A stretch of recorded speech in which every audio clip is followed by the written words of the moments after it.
So welcome to the educational panel discussion on safe and healthy and supportive schools. And I was already introduced, but I'm Justin Hurd, the director of the Graduate School of Education. Little background, we have 220 students in our School of Education pursuing teacher credentials and licenses in areas of special education, elementary education, secondary education, as well as administrative credentialing programs for future principals and assistant principals and deans of schools of education, or of schools and school districts. We have a great panel that will share a very diverse perspective. We have current student, site principal, district, and county leadership. We actually have all four levels of leadership and input from this panel. I want to introduce them. If you didn't see, we have Danina Mayers, a senior at Sean Finney High School. We have Superintendent Adam Clark from Vallejo City Unified School District. Associate Superintendent Victor Romaldi from the Solano County Office of Education. And Site Principal Sarah O'Connor from Vintage High School in Napa, so welcome.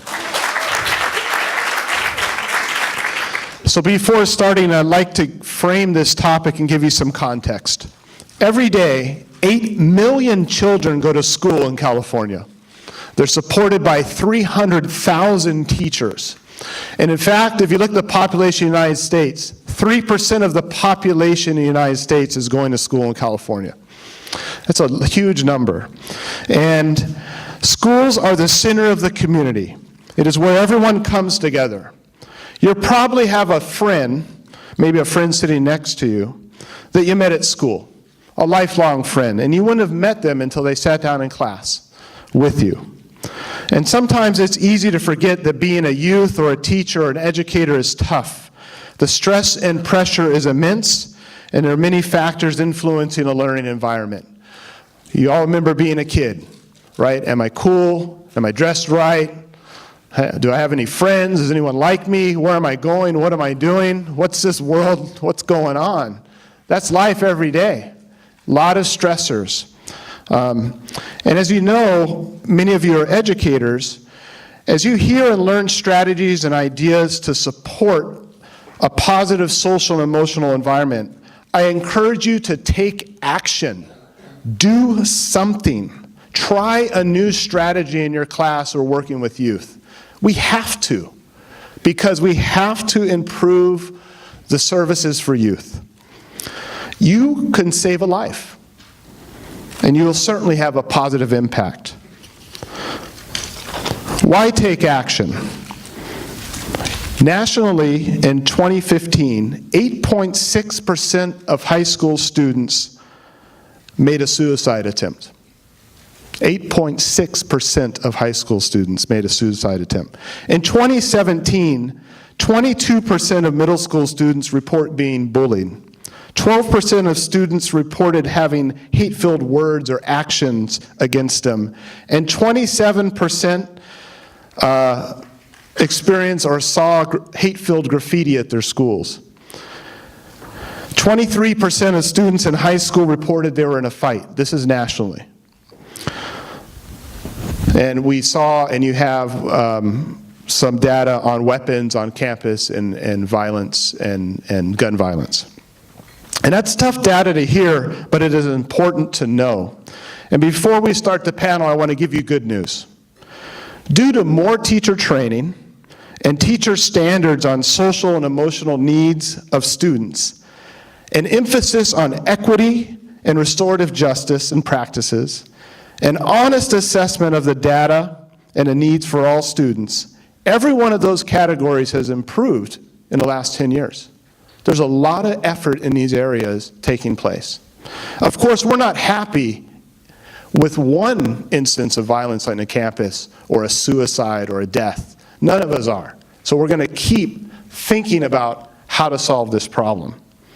And as you know, in California, you have unique needs, and there's unique challenges, which also require, of course, unique solutions. And that's why we're here. So there is no one answer for every school, for every campus, for every classroom, but I'm excited to hear some ideas that the panel is going to share from their perspective. So we're going to start the panel from a student perspective. So Danina, thank you very much, and here's your mic. Good afternoon, everyone. Good afternoon. My name is Danina Myers. I'm currently a senior at John Finney High School. I'm the lead organizer at Fighting Back Partnership, and I've also been an active participant at school board meetings to share my feedback about our Vallejo School District. Just a little info about Fighting Back Partnership. It is an organization where they work with youth, and we engage in activities where they teach us leadership skills and how to logically go about problems that we have in our community.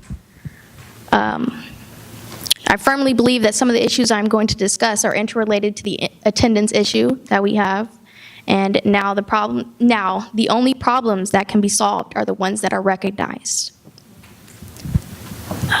I've been working with Fighting Back Partnership to begin to recognize and work on possible solutions. Quite a few have caught my eye.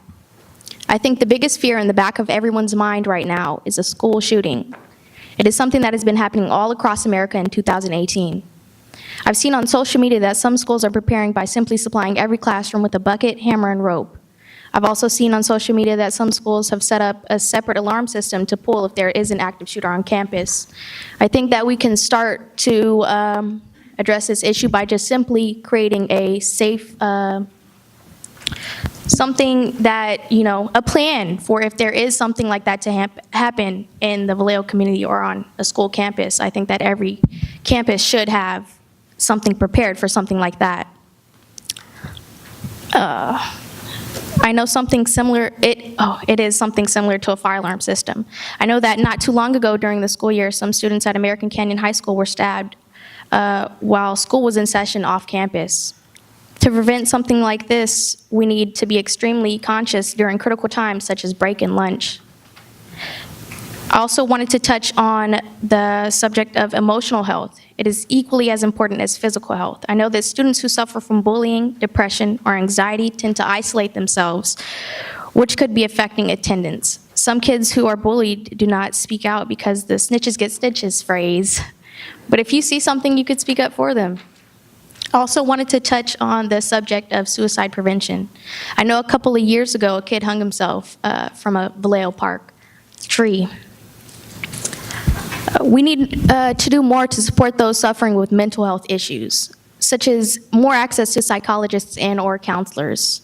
A support group before or after school at least once a week could be helpful as well, where students can check in and express some of their feelings and issues that they have. A lot of the issues can be resolved by getting to the root of the problem.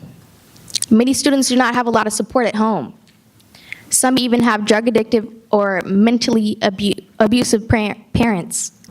This could be the root cause of teenage drug addiction. And now that marijuana has been legalized, what measures will be taken to ensure the safety of the Vallejo community?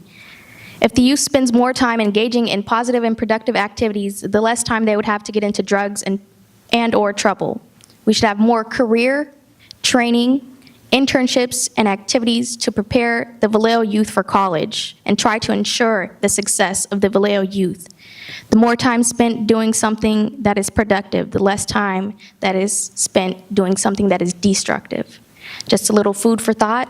Thank you for coming out and giving me the opportunity to speak this afternoon.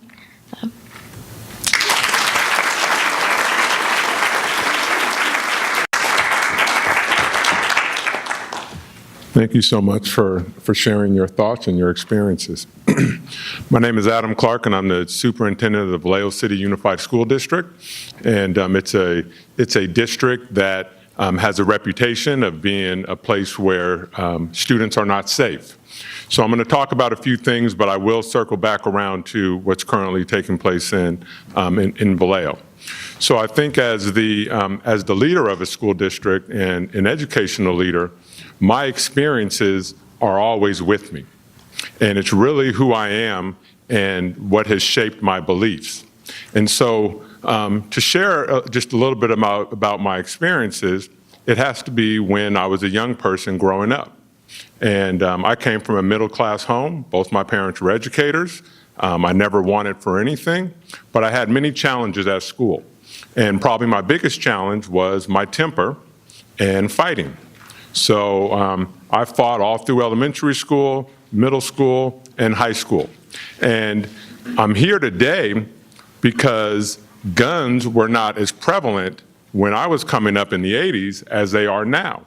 Because if they were prevalent, I would have more than likely been shot and killed and would not have an opportunity to be sitting here today. As Devone Bogan was speaking here today, I had to chuckle because Devone and I went to high school together, and we played football together. And he was a running back and I was a lineman. And so when I reflect back, on he and I during that time, neither one of us, would probably be projected to be doing the things that we're doing today. Devone was, and still is, a very handsome young man. He was very articulate, and you would think maybe he'd go off and have, some big career, Fortune 500 CEO or something like that. No one would have ever thought that he would be, advocating for the youth and working with youth, who are actively gun users in Richmond. And at that time in high school, when we were playing football, there isn't one person on that team that would have thought that I would have been a superintendent of schools at that time. So I share that with you because my outlook on young people is far different than I feel many in education, many educators have on young people. I'm often faced with, with either a zero tolerance or a restorative practice model. So the zero tolerance is suspend them, expel them, send them out of class, consequences. The restorative model is what else is going on there? How can we help? Why are you feeling this way? So in education, there's a constant battle between those two schools of thought. And so as I come into Vallejo and I hear that the schools are unsafe, people won't send their students to, won't send their kids to Vallejo schools because of the violence and the safety and things like that. And so as I go around and visit our schools, I don't see that. I see normal learning environments. Unfortunately, kids, young people, they make bad decisions oftentimes. They're trying to find their way. So you might have incidents of, bullying. And when you look at bullying, it's oftentimes someone who's feeling insecure about themselves and their own issues, and then they want to project that on others. And so the way we deal with bullying is to really get to the root of the problem. But when you're under pressure as a school leader, as I am, to clean up the schools, make it safe, they want a pound of flesh for those bulliers. And when I say they, the parents, the community, maybe even teachers, they want that pound of flesh. But we have to be able to dig deeper and to find out what is really going on. And that also plays itself out in these school shootings. We want metal detectors, we want bars on the windows, we want, all these things to stop school shootings. But all of those are just sort of external factors. What about the internal factors? I personally believe the way that you prevent school shootings from happening is by engaging in the youth and being real with our young people. Talking to them, getting to know them, not setting up a system like we have with the prison system where we're just sort of pushing students off to the side, putting them in alternative programs, expelling them. This young lady here, I met her at one of our alternative programs for where we send those kids. And again, when I talk about my own personal beliefs, I immediately connected with this young lady. I didn't know why she was there, didn't care why she was there. I knew she was a young person, and I knew that I'm the educational leader, so I looked her in her eye, and I engaged with her.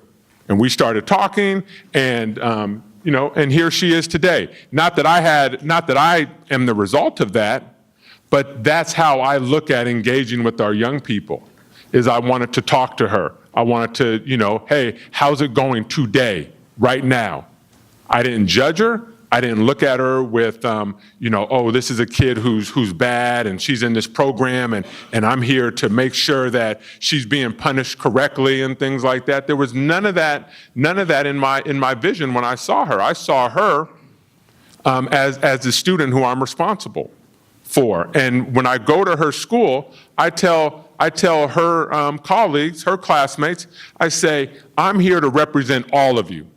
And it doesn't matter if you're in this alternative school or if you're a 4.0 student getting ready to go to Stanford, or if you're a kindergartner walking through the door. I am 100% responsible for you just as I am them. And you all have equal value in my eyes. And so to speak to a room of potential educators and policymakers here, that is what we need to look at our students with. We need to look at our students with the potential that they have. And in this room, and I've just shared with you the potential of Mr. Bogan and the potential that I had, and the potential that this young lady has, and that you're all influencers, on young people, and that you never know who is going to be sitting in your classroom, or what conversation that you might have with the young person that's really going to change their direction, either positive or negative. In my previous positions, I've done student services. Student services is basically special education, discipline, expulsions, student attendance. I've expelled many students in that role. However, if any one of those students were to walk through the door right now and sit down and sit in front of me, they wouldn't glare at me, they wouldn't whisper under their breath, I want to get him. We have cordial relationships because I treated them fairly. I spoke to them about what the expectations were. I explained to them clearly where they had fallen. And I also gave them hope by saying, you have a choice now. You're at that fork of the road. You can change your trajectory. And so with that practice, that is a way to deal with school violence and safety, is by engaging our youth. So in Vallejo, we have many programs that take that restorative approach with our students. We train our teachers and we train our administrators and we train our personnel in restorative practices. We have personnel at our schools that their sole purpose there is to engage with young people and to support them. That is the route we are taking. We still have progressive discipline, and we still suspend, and we still expel. However, the mindset of the organization is to teach and to mentor and to deal with trauma that our students have gone through. And so it's a very different approach, but it's one that maybe our statistics don't necessarily reflect it, but when you talk to young people and you talk to and you ask them about individuals within our systems who have been inspiring to them or who have been supportive of them, they will be able to list those individuals. And as the leader of the district, I feel much stronger about that than what our statistics might say about people's perceptions of our schools who have no connections with our schools. So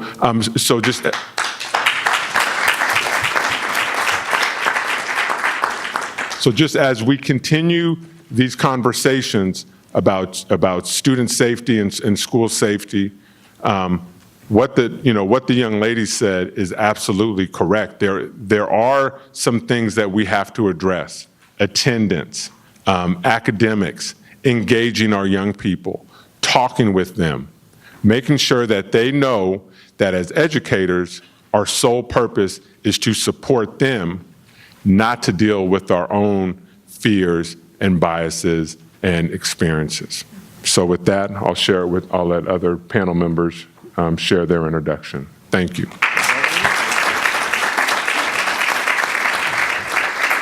So I'm Sarah O'Connor. I am the principal at Vintage High School in Napa. And while this is my first year as the principal, I've been at Vintage for 5 years now. So the work that I talk to you about is work that I've been really passionate about during my entire time there. I engaged in a community circle with a group of students early this year after we'd had an alleged threat to our campus. It turned out everything was A-okay, but I circled up with a group of students who were kind of at the epicenter of where that kind of rumor started, and we talked about what it meant to be safe as a school. And I think that really building on what we've heard already on the panel, we talked about how that usually we approach school safety with this idea of tightening down, with this idea of having a tight plan for a worst case scenario. And while that isn't the wrong thing to have in place, I think that we need to really think about the day in and day out approach that we have. The freshman students and I came to the same conclusion in our community circle, which is that if you want to have the safest school possible, it needs to be a place where everyone feels included, feels part of a community, feels that they're seen, and that the interactions that occur on that campus are humanizing. So we have we are the Vintage Crushers. So we designed an initiative called Crush, C-R-S-H. We sometimes say we put the U in Crush, but our Crush initiative is around community responsive, sustaining and humanizing interactions and activities. And so what that has looked like for us over the last 3 years has been creating school-wide events, creating classroom activities, creating themes, annual themes and grade level themes around students exploring who they are, students learning who others are, students learning about how they fit into their community, their school community, and then their greater community, and then thinking about who they're going to be for their world. Through our annual themes, our theme last year was, if you walked a mile in my shoes, you would know that. And hearing from each other, sharing, if you walked a mile in my shoes, you would know these things about me on the surface, these things about me that maybe are a little bit deeper that only my really good friends or family knows, and then these pieces of me that are absolutely foundational to who I am as a human being and what I've been through, starts to build empathy, and starts to allow opportunities for students and adults to see each other as human beings, and starts to get at the root of some of the just regular teenage and human stuff that happens, right? So bullying isn't new, name calling isn't new, fighting isn't new, but as those things happen, how we're able to approach them when we have a foundation of community and we have a foundation of treating each other in a humanizing way. So our theme this year is telling our stories to make the invisible visible. How is it that we share who we are, and in sharing where we've been and what we've been through, we get to see a little bit of why people are the way they are. And I think that gets at a lot of students who have struggled in the system, why they're struggling. And students who act different ways, why they act those ways. And by the way, the same can be said for any of us adults, right? Why do I go about things the way I go about things? And why do the adults that I work with engage the way they do? So it's always been really important to me to talk about identity, about connectedness, and about purpose. And so it's through that initiative, and I'm not going to come and say that we're experts at it and we have it all figured out, but it has been absolutely changing in terms of the culture on our campus. And also even the statistics that we heard, in the beginning of this, our Healthy Kids survey, we've seen data shift every single year in a really positive direction around students and how they feel at school, safe, how they can connect to adults in their lives, and even risk-taking behavior that they're engaging in. So we're on the right track. We're figuring it out. It's all a process, I think, but I'm happy to share more, answer questions about what that's looked like for us, and then go from there. Yeah.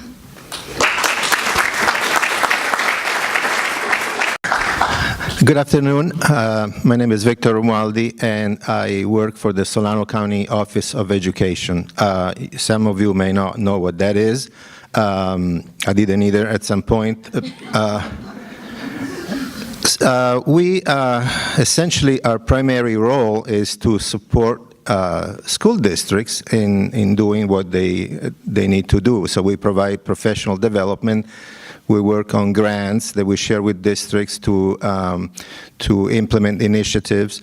And I must say that I agree 100% with my fellow panelists that there's a lot of work that needs to be done to keep a school safe. It's not just about putting stronger locks or more cameras or security guards.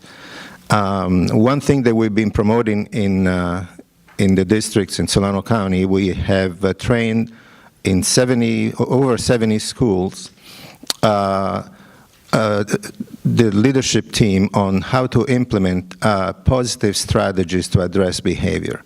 And we didn't work with Vallejo, so we cannot take responsibility for, credit for doing that, but Vallejo is doing this on their own. So it's called positive behavior interventions and supports. And the schools and the districts that are implementing that have shown consistently over the last few years a decrease in number of suspensions. Essentially, this model creates or is intended to create a school environment that is predictable, that has relationships that are not exclusive, that are inclusive of everybody, and they are based on mutual respect, not just among students, but also between staff and administration and students. Rules and routines are all expressed and implemented in positive terms. So something that students and teachers will do and have a commitment to doing. This goes along with what Dr. Clark was talking about, the restorative justice component. I think at some point in the school system, we have reached a point that administrators and also lawmakers that they needed to deal with what was perceived as increasing problems with behavior in the schools. So they came up with zero tolerance charts and strategies, which meant that there was a prescribed punishment for each infraction, and the punishment increased over time. That created a high number of students that were disillusioned with the school. They were developing antagonism toward the school and a sense of alienation, and excluded a lot of the students from the school by expelling them. One thing that we also do at the county office, we have our own two little programs. One is it's a community program for students who have been expelled. And one we run at the juvenile detention facility, juvenile hall. So these are students that have been rejected, so to speak, by the mainstream system, and are there to reestablish their credibility as students. Some of the students in juvenile hall have been affected by gun violence, and the first thing, the number one thing that both groups of students in our programs, when we ask them, what is it, the most important thing that you want at this point? And they say, we want a job or go to college. So it's actually great that more recently the emphasis in schools and high schools has been beyond just going to college, because college is just a destination, but it doesn't really give you a career, and also has included other options for students who don't feel like going to college or don't feel like go to college immediately. So career employment options and training. So these students are not, just because they're in a juvenile hall or been expelled, they're not throwaway boys and girls. They have aspirations, they have made mistakes, but they're very ready to look at their lives in a reflective way if we give them the chance, and we support them with services. So safe schools are, as I said again, just to reemphasize the concept, it's not just a matter of securing the perimeter of the school from intruders and outsiders, but it's also, and even more importantly so, to create safety within the school. If you look at the profile of some of the shooters in the last 20 years, many of them show characteristics that include alienation from the rest of the students, not having social contact, and have developed a sense of desperation and hostility toward others. And even if we're not targeting just the students who might become violent, we're actually solving problems for students who are depressed and are they are being excluded or perceive themselves as being excluded. So it's important to develop a multi-tiered approach to the issue of school violence that includes support for socio-emotional development. It also includes crisis management when students reach a level of crisis to the point that they may want to be aggressive or even kill themselves, and a commitment to working together, administration, teachers, students, parents, and community agencies, which sometimes can provide those more intense services that are needed. During 2018, the governor in California signed 3 bills that were related to school violence. One was to replace locks that could not be locked from inside. One was to include in school safety plans a section on school shootings, and one was about, I need to check that because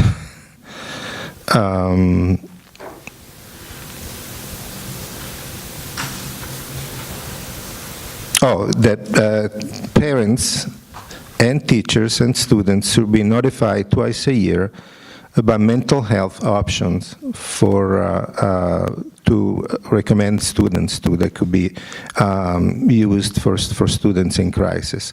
So you can see that there's very little in terms of mental health there. It's just a referral system, and there's more attention about the physical aspects or the facility aspects of the issue.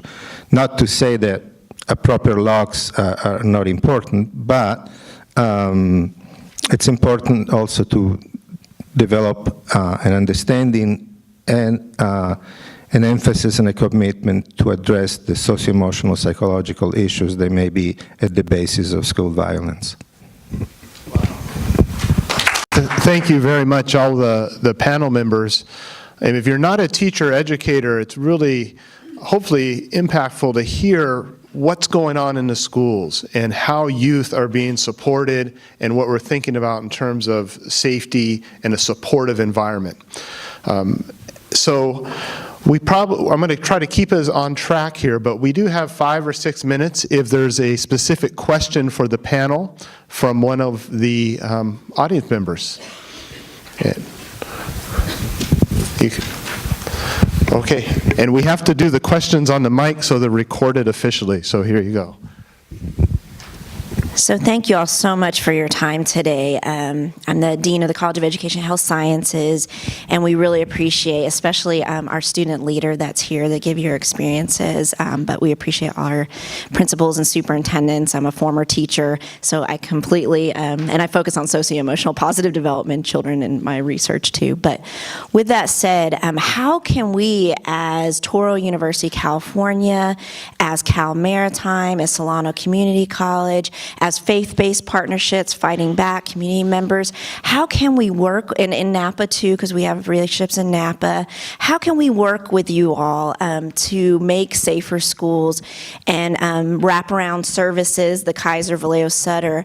What can we do to try to work, not only train our students to go out into your schools, because we have a lot of education students here today, but in other ways, how can we create programming to assist you?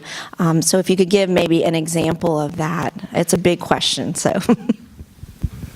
I'll just start quickly. I think especially for the teachers that are being trained to enter to classrooms, new teachers and all teachers' ability to connect with students one-on-one, of course, to really remember that no matter what level you're teaching, it's about the connection that you have with students. That's the foundation for all the learning and all the interactions that are going to occur in that classroom day in and day out. I think also just the openness and maybe even practice in leading community circles, in leading those difficult conversations around things that are happening in young people's lives. Something that I think is really interesting is that our students are more able and willing to talk about what's going on in their lives. I think that is the positive in the change of this generation. I think that while we maybe kept a lot in when we were kids, and we didn't see it in our schools in the same way, when it was asked of us, we weren't always able to articulate it. And I noticed with young people now, they can talk about how they're feeling, what's going on in their heads, what they're struggling with, what they wish adults would see and hear and do differently. And I think for up-and-coming teachers, your willingness to be in conversation with young people about that, to lead that work in their development, is just as important as your ability to then engage them in the content. Because I think when you're able to connect with them as people and help them in that development, then they're more willing to work with you around anything else that has to happen. So just that connection. You want me to answer? You good? You want to say something? I do agree with what you said. Connection is really big with our generation. I also think that if you make us aware of opportunities for something positive, then we have the ability to engage, but we won't be able to engage if we never know that the opportunity is there. So just, making us aware of some of the good things that we can do and that are out there, because I think a lot of us are filled with hopelessness. And if you guys provide us with hope and support, things will get better. There's a conversation, there's a detention, there's maybe a day suspension, then there's maybe 2 days suspension, and so on and so on. And we go from 0 to 100, or we want to go from 0 to 100. Let's get the kid out of here. Let's kick him out. Let's expel him. Let's suspend him. But the important thing is that the students come back. And I think when we have those mass shootings, or we just have students who drop out or are just totally disengaged, because we do a very poor job at that reentry period. And sometimes it's due to staffing or due to budget constraints, and so that's really when other programs can help really close that gap when it comes to supporting our students around violence prevention. And that's my 2 cents on that response.